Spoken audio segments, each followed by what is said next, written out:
Hi guys, இன்றைக்கி பார்க்க போகிறது brownie, blondie and tea cake தான். ஒயிட் சாக்லேட் ப்ரௌனியும் டீ கேக்கும் பார்த்திங்கன்னா வீட்டுக்காக செஞ்சுருந்தேன். தம்பி பார்த்திங்கன்னா எக்ஸாம் லீவுக்காக அம்மா வீட்டுக்கு போகிறேன்னு சொல்லியிருந்தான். ஸோ அவங்களுக்காகவும் அப்படியே அக்கா பொண்ணுங்க வந்து ஊர்லேருந்து வந்திருந்தாங்க. ஸோ அவங்களுக்காக செஞ்சுருந்தேன். ஒயிட் சாக்லேட் ப்ரௌனியில் பார்த்திங்கன்னா மில்க் சாக்லேட், வேன்ஹனோட கோவச்ச சாக்லேட் அதெல்லாம் பார்த்திங்கன்னா ஒவ்வொரு பீஸுக்கும் வர மாதிரி வச்சு கொடுத்துருந்தேன். ப்ரௌனிக்கு விட ஒயிட் சாக்லேட் ப்ரௌனிக்கு தான் மில்க் சாக்லேட் சூப்பராகவே இருந்துச்சு. இது கூடயே பார்த்திங்கன்னா ரொம்ப சாஃப்டான டீ கேக்குமே செஞ்சுருந்தேன்.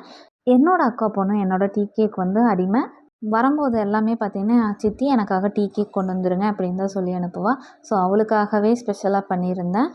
அன்றைக்கி ஈவினிங்கே பார்த்திங்கன்னா அர்ஜென்ட்டாக 1/2 kg ப்ரௌனி கேட்டிருந்தாங்க. இது பார்த்திங்கன்னா அப்படியே சுட சுட அப்படியே கட் பண்ணி பேக் பண்ணி கொடுத்துருந்தேன். என்ன பண்ணுறேன்னே தெரில. ரிலேட்டிவ் வராங்க, எனக்கு அர்ஜென்ட்டாக ரசமலாய் கேக் கேட்டிருந்தாங்க. ரசமலாய் கொடுக்க முடியாத பட்சத்தில் ப்ரௌனி கொடுத்துருந்தேன். அவங்களுக்கு ட்ரையல் பேக்குமே பார்த்திங்கன்னா டீ கேக் வச்சு கொடுத்துருந்தேன். உங்களுக்குமே இந்த மாதிரி ப்ரௌனி, பிளாண்டிஸ், டீ கேக் வேணுன்னா ஸ்க்ரீனில் நமக்கு வாட்ஸ்அப் பண்ணிக்கோங்க. தமிழ்நாடு ஃபுல்லாக ஷிப்பிங் அவைலபிள். தேங்க்யூ.